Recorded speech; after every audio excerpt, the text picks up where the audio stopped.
आज भी पैसा लेकर अपना जिस्म बेचने वाली बहुत औरतें तुम्हें मिल जाएंगी, हर शहर में मिल जाएंगी। किशनगंज से लेकर सिलीगुड़ी तक आप चले जाओ, नेट पे तलाश करो, सर्च करो, गूगल पे आप सर्च करो तो हर जगह उनके अड्डे भी तुम्हें मिल जाएंगे।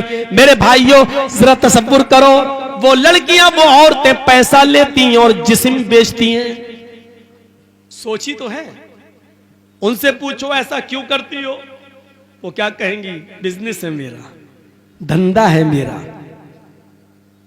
उनकी सोच क्या है तवाइफों की? ये बिजनेस है, ये धंधा है, मैं अपना जिस्म बेच रही हूं, पैसा कमा रही हूं, ये मेरा जिस्म है, ये मेरा जिस्म है, ये मेरा बिजनेस है, ये मेरा धंधा है। ये उनकी सोच है। लेकिन हम और आप अपनी बहनों बेटियों से ये काम क्यों नहीं कराते?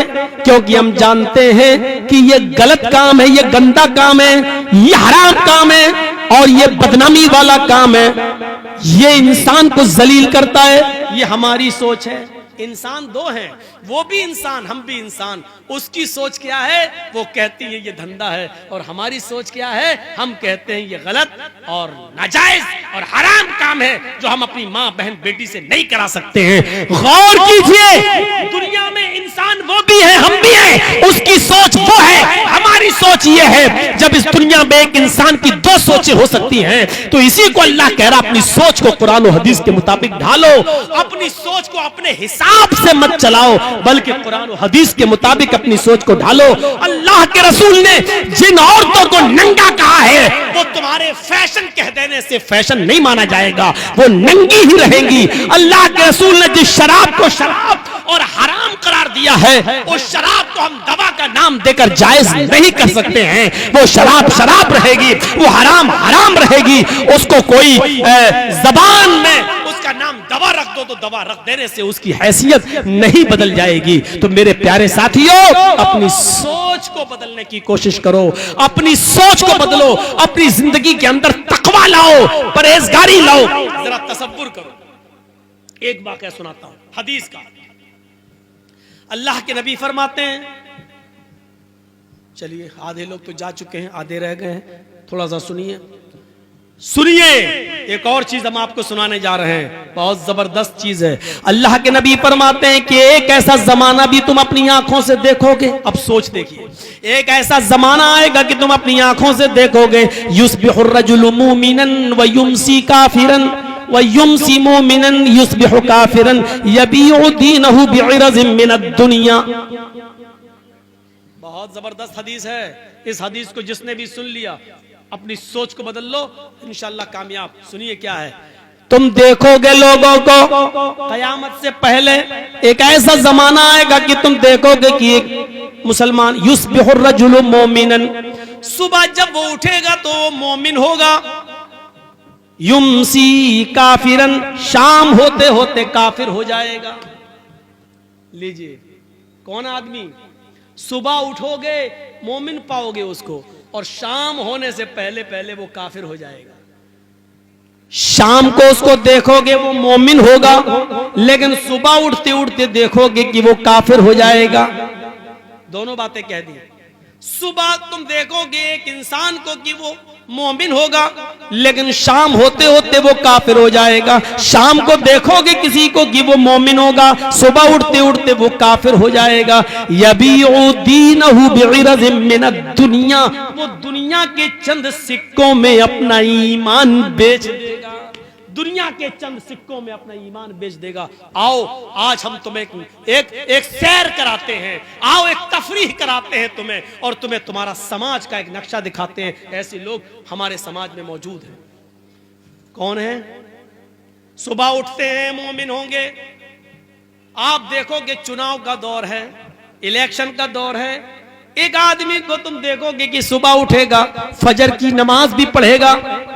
अब मिसाल सुनो, हदीस तो पढ़ दी, अब इसको की तशरीह देखिए। सुबह वो फजर की नमाज भी पढ़ेगा, फजर की नमाज के बाद वो कुरान की तिलावत भी करेगा, कुरान की तिलावत करने के बाद वो लोगों की खिदमत भी करेगा, फजर के बाद मेहनत तो मजदूरी भी करेगा। लेकिन इलेक्शन में खड़ा है, वो जानता है कि मेरी बस्ती में कुछ हिंदू लोग या सिख लोग या ईसाई लोग भी रहते हैं, मुझे इनका वोट भी चाहिए, मुझे इनका वोट भी हासिल करना है। अब वो उनका वोट लेने के लिए सुबह उठेगा, मस्जिद में गया होगा, ज़ोहर में वो मस्जिद में गया होगा, उसने नमाज पढ़ी होगी, कुरान पढ़ा होगा, सब कुछ पढ़ा होगा, गरीबों की मदद भी की होगी, लेकिन शाम होने से पहले पहले हिंदुओं का वोट पाने के लिए वो किसी मंदिर में चला जाएगा। वहां जाने के बाद वो किसी पंडित के हाथ से अपने सर पर, अपने माथे पर टीका भी लगवा लेगा और मूर्ति के ऊपर हार और माला भी चढ़ा देगा। सिर्फ गैर मुस्लिमों का वोट पाने के लिए वो माथे पे टीका भी लगवा लेगा और मूर्ति पर हार और फूल भी चढ़ा देगा। इसी को अल्लाह के नबी कह रहे हैं, शाम होने से पहले पहले वो काफिर हो जाएगा। शाम को आप देखोगे कि वो मोमिन होगा, लेकिन सुबह किसी मंदिर में, किसी गिरजा में जाकर वो किसी के फूल और हार और माला डालकर हाथ जोड़कर खड़ा होगा और अपने माथे पर टीका भी लगवा लेगा। सुबह होते होते काफिर हो जाएगा। सुबह मोमिन होगा, शाम को काफिर, शाम को मोमिन होगा, सुबह काफिर। और ऐसा क्यों करेगा? दुनिया, वो अपने दीन को दुनिया के चंद सिक्कों में बेच देगा। दुनिया के चंद नोट पाने के लिए, दुनिया के चंद सिक्के हासिल करने के लिए, दुनिया की चंद रुपयों को कमाने के लिए वो अपने दीन की सौदेबाजी करेगा, अपना दीन बेच देगा। ईमानदारी के साथ बताओ, हमारे समाज और सोसाइटी के अंदर ये दौर चल रहा है कि नहीं चल रहा है? लोग अपना दीन बेच रहे हैं कि नहीं बेच रहे हैं? अब हमारी सोच क्या कहेगी? सोच देखिए क्या हो गया। हिंदुस्तान में रहते हैं, हमें भाईचारा बनकर रहना है, हमें उनके यहां जाना है, उनको हमारे यहां आना है। वो हमारे ईद पे आ जाते हैं तो क्या हम उनकी होली में न जाएं? वो हमारे रमजान के महीने में टोपी लगाकर हमारे रोजा इफ्तार में आ जाते हैं, हम उनके यहां मंदिर में चले गए तो क्या हुआ? ये भाईचारा है, ये भाईचारा। ये हमारी सोच है, ये नेता की सोच है। लेकिन शरीयत क्या कहती है कि उसने अपने दीन को बेच दिया है चंद टुकड़ों में। तो मेरे भाइयों, सोच वो नहीं है जो हम सोच रहे हैं, सोच वो है जो जनाब मोहम्मद रसूलुल्लाह ने बताई है। हमें उस सोच के ऊपर चलना है, वरना दीन अकबरी नाफिज करने वाला अकबर भी सही हो जाएगा, जिसने जोधा भाई से शादी करके कहा था कि हम दीन इलाही नाफिज करेंगे। उसने एक नया दीन की बुनियाद डाली थी। उसने भी तो यही कहा था कि हम हिंदू मुसलमान सबको लेके चलेंगे। इस्लाम हिंदू भाइयों से नफरत करने की इजाजत नहीं देता। यकीनन इस्लाम हिंदू भाइयों से प्यार करने की इजाजत देता है, ईसाइयों से मोहब्बत करने की इजाजत देता है, सिख और जैनियों से मोहब्बत करने की इजाजत देता है। हाँ, हमारा इस्लाम तो ये कहता है, या अय्युहन्नास इन्ना खलक़नाकुम मिन ज़करिन व उन्सा। हिंदू मुस्लिम सिख ईसाई इन सब का बाप एक है आदम, और इन सब की माँ एक है हव्वा। तुम सब एक बाप के और एक माँ के बेटे हो। हाँ, हमारा इस्लाम ये कहता है कि तुम सब भाई भाई हो, लेकिन हमारा इस्लाम मस्जिद छोड़कर किसी के मंदिर में जाकर हार और फूल चढ़ाने की इजाजत नहीं देता है। मेरे भाइयों, भाई भाई का मतलब यह है कि वो बीमार हो जाए तो उसकी देख रेख करो, उसको पैसों की जरूरत पड़ जाए तो उसको दो, उसके घर में चूल्हा नहीं जल रहा है तो आप उसकी मदद करो। अगर वो मौत और जिंदगी की कश्मकश में है और उसको उसके ग्रुप का ब्लड नहीं मिल रहा है, तुम पड़ोस में रहते हो, तुम्हारा ब्लड उसके ब्लड के ग्रुप से मिल रहा है, लेकिन तुम रोजे से हो, उसकी जान जा रही है। डॉक्टर कह रहा है कि ये मुसलमान, उसका पड़ोसी अगर एक बोतल खून दे देता है तो इसकी जान बच जाएगी। तो यहाँ इस्लाम ये कहता है कि उस हिंदू की जान बचाने के लिए अगर तुम्हारा एक बोतल खून जा रहा तो दे दो। कहता है रोजे से हूं, तो इस्लाम कहता है कि तू अपना रोजा तोड़ दे, लेकिन किसी की जान अगर बच रही है तो एक बोतल खून देकर उसकी जान बचा ले। रोजे की कज़ा तेरी बाद में हो जाएगी, इसको बाद में पूरा कर लेना। इस्लाम इस भाईचारे की इजाजत देता है, लेकिन इस्लाम इस बात की इजाजत नहीं देता है कि हम दूसरों के त्योहार में जाकर रंग फेंकें या उनकी पिचकारियों की होली अपने जिस्म पर बर्दाश्त करें और उनसे ये कहें कि लो हमारे भी रंग लगाओ, हम भी तुम्हारे साथ हैं। लो तो हमारी मस्जिद में अगर नमाज पढ़ने आ जाएं तो इसका यह मतलब नहीं कि हम भी उनके मंदिरों में हाथ जोड़कर खड़े हो जाएं उनका वोट पाने के लिए। इस्लाम इस बात की इजाजत हमें बिल्कुल नहीं देता है। मेरे भाइयों, यही हमें सोच अपने अंदर पैदा करना है।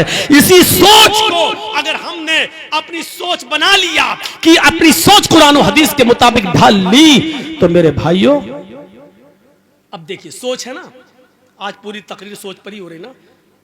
हमारे यहाँ क्या होता है, हम जितनी नमाजें पढ़ रहे हैं दिन पे दिन गरीब होते जा रहे हैं।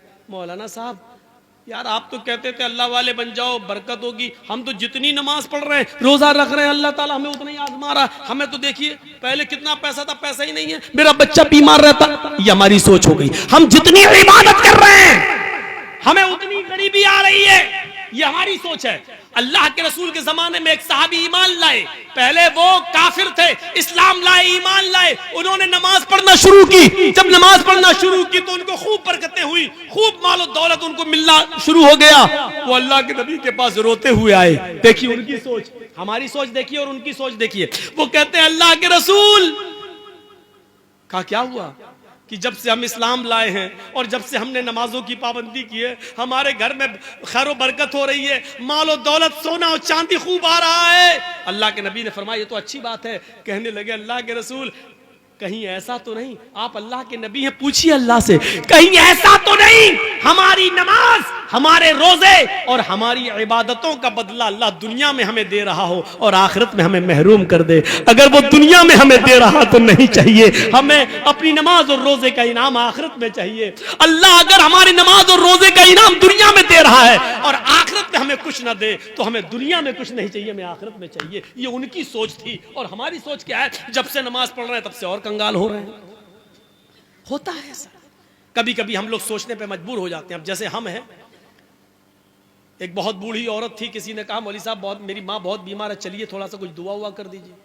मैंने कहा चलिए चल देते हैं, माँ बीमार है चलें। यकीन मानिए हम जब तक दुआ कर रहे हैं उसके लिए दम कर रहे हैं, पूरी दुआ पढ़ भी नहीं पाए, वो बुढ़िया ही चली गई दुनिया से, खत्म। अब इसमें हम क्या कर लें, मेरे हाथ में तो था नहीं। अब हम सोच रहे थे कि लड़का कहीं हमें गाली वाली ना दे, कमीना कैसा मौलवी है तू, हम तो दुआ करने के लिए लाए, तूने तो दुनिया ही से उठवा दिया। लेकिन उल्टा हुआ, हम सोच रहे थे ये और वो उल्टा हुआ। उसने कहा क्या मौलाना है माशाअल्लाह। हमने क्यों, तुम्हें अपने माँ से मोहब्बत नहीं थी? अरे कौन कहता माँ से मोहब्बत नहीं थी? अरे मेरी माँ बहुत तड़प रही थी, बहुत तड़प रही थी, हमने कई बकरे सदका कर दिए, खिला दिए, लेकिन मेरी माँ की तकलीफ नहीं जा रही थी। आपने तो इतनी ऐसी दुआ पढ़ी कि बड़ी आसानी से रूह निकल गई मेरी माँ की। हमने कहा अल्लाह तेरा खैर है, कम से कम बुरा नहीं माना। मैं अपना वाकया बता रहा हूँ, मैंने अब तक 4 निकाह पढ़ाए हैं, चारों को तलाक हो गई। मेरा पढ़ाया हुआ एक भी निकाह नहीं टिका, अब मैं पढ़ाता भी नहीं हूँ। हालांकि ये मतलब नहीं कि अब पढ़ाऊंगा तो टिकेगा नहीं, लेकिन मैं पढ़ाता नहीं हूँ। क्यों? जिसको कहता हूँ कि मैंने 4 पढ़ाए, चारों को तलाक हो गई, वो कहता मौलाना साहब खाना खा लीजिए लेकिन निकाह मत पढ़ाइए, निकाह नहीं पढ़ाइए। अब मैं सोच रहा हूं कि वो चारों लोग नाराज ना हो कि देखो मौलवी जर्जिस ने मेरा निकाह पढ़ाया और हमारे निकाह टूट गए, और चारों खुश हैं। ये उल्टा हो रहा है, ये चारों खुश हैं। जो लड़कियां अपने शौहरों के साथ परेशान थी वो बड़ी खुश है कि मेरा निकाह, मेरे दूल्हा का निकाह मौलाना जर्जिस ने पढ़ाया, हमें छुटकारा मिल गया। वो अपनी सहेलियां, जिनकी सहेलियां परेशान है, वो कहती काश तेरे दूल्हा का निकाह मौलाना जर्जिस ने पढ़ाया होता तो तू भी छुटकारा पा गई होती। तो उल्टा हो रहा है। हम सोच रहे हैं कि कभी गलत ना कहें, लेकिन वो लड़के भी खुश, लड़कियां भी खुश, बहुत अच्छा छुटकारा मिल गया। तो कभी कभी ऐसा होता है, जरूरी नहीं कि हम जो सोचें वही सही हो। देखिए एक आदमी लंगड़ाता हुआ आ रहा है, ये मुखिया जी बैठे हैं आपके, बड़े इज्जतदार आदमी हैं आपके समाज के, मान लो ये डॉक्टर हैं और हम भी डॉक्टर हैं। अब वहां से एक आदमी लौट के आ रहा, लंगड़ाता हुआ चला आ रहा है। अब मैं डॉक्टर हूं, मुखिया जी भी डॉक्टर हैं। मुखिया जी ने कहा जर्जी साहब जी, ये इस आदमी के पैर में मोच आ गई इसलिए लंगड़ाते हुए चल रहा है। मैं डॉक्टर हूं, मुझे तजर्बा है। मैंने कहा नहीं मुखिया जी, आपका तजर्बा गलत है। उसके पैर में मोच नहीं आई है, उसकी रीढ़ की हड्डी में दर्द हो रहा है इसलिए लंगड़ाता हुआ चल रहा है। मुखिया जी की सोच अलग, मेरी सोच अलग, ये भी डॉक्टर मैं भी डॉक्टर। हमने कहा अच्छा ठीक है मुखिया जी सुनो, अगर उसकी रीढ़ की हड्डी में दर्द नहीं हुआ, पैर में मोच ही निकली तो 1000 रुपया मैं दूंगा, और अगर उसके रीढ़ की हड्डी में दर्द हुआ जो मैंने कहा तो 1000 रुपया आप दीजिएगा। शर्त लग गई। ठीक है। वो आया चलता हुआ बिल्कुल करीब आ गया। हम दोनों ने पूछा भाई पैर में मोच आई या रीढ़ की हड्डी में दर्द? कहता कुछ नहीं, कुछ नहीं, न मोच न रीढ़ की हड्डी में दर्द। अबे फिर तू लंगड़ा के क्यों चल रहा था? उसने कहा मेरे पैर की चप्पल टूट गई थी इसलिए मैं घिसट घिसट के चल रहा था। अब देखिए दोनों की सोच अलग हो गई। मुखिया जी डॉक्टर है, कह रहे हैं उसके पैर में मोच। जर्जी साहब डॉक्टर है, वो क्या कह रहे हैं? नहीं, उसकी रीढ़ की हड्डी में दर्द। दोनों की सोच गलत। इनका तजर्बा भी फेल, मेरा तजर्बा भी फेल। उस लंगड़े ने क्या खुद आके क्या कह दिया? न मोच न रीढ़ की हड्डी में दर्द। अबे फिर क्यों लंगड़ा के चल रहा था? अरे मेरी तो चप्पल टूट गई थी इसलिए घसीट घसीट के चल रहा था। निकला क्या? खोदा पहाड़ निकली चुहिया। दोनों के पैसे बच गए। तो कभी कभी सोच ऐसी भी होती है, सोच। इसीलिए कुरान ने कहा है बिना तहकीक किए हुए कभी अपनी जबान से कोई लफ्ज मत बोलो।